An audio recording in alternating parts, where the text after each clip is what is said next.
വളരെ നിർണായകമായൊരു തിരഞ്ഞെടുപ്പാണ്. ഒരു രാജ്യത്തെ സംബന്ധിച്ചിടത്തോളം അതിൻ്റെ നിലനിൽപ്പിനെ ബാധിക്കുന്ന ഒരു തിരഞ്ഞെടുപ്പ്. ഇത് വെറുമൊരു തിരഞ്ഞെടുപ്പല്ല. എന്താണ് ഈ തിരഞ്ഞെടുപ്പിൻ്റെ ഒരു രാഷ്ട്രീയ പ്രാധാന്യം എന്നുള്ളത്? അത് ഈ വളരെ പ്രാഥമികമായി ഭരണഘടന നിലനിൽക്കണമെന്ന് തന്നെയാണ് അതിൻ്റെ ചോദ്യം ഉയർന്നു വരുന്നത്.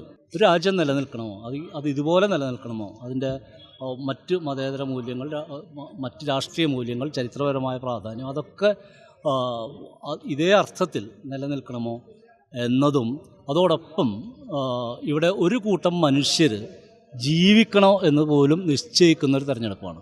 അതുകൊണ്ട് തന്നെ ഈ തെരഞ്ഞെടുപ്പിൽ ഈ ഒരുതരം മതേതര ജനാധിപത്യ ബോധത്തിൻ്റെ, ആ വിശ്വാസത്തിൻ്റെ ഒരു വിജയത്തിന് തന്നെയാണ് പ്രാധാന്യം.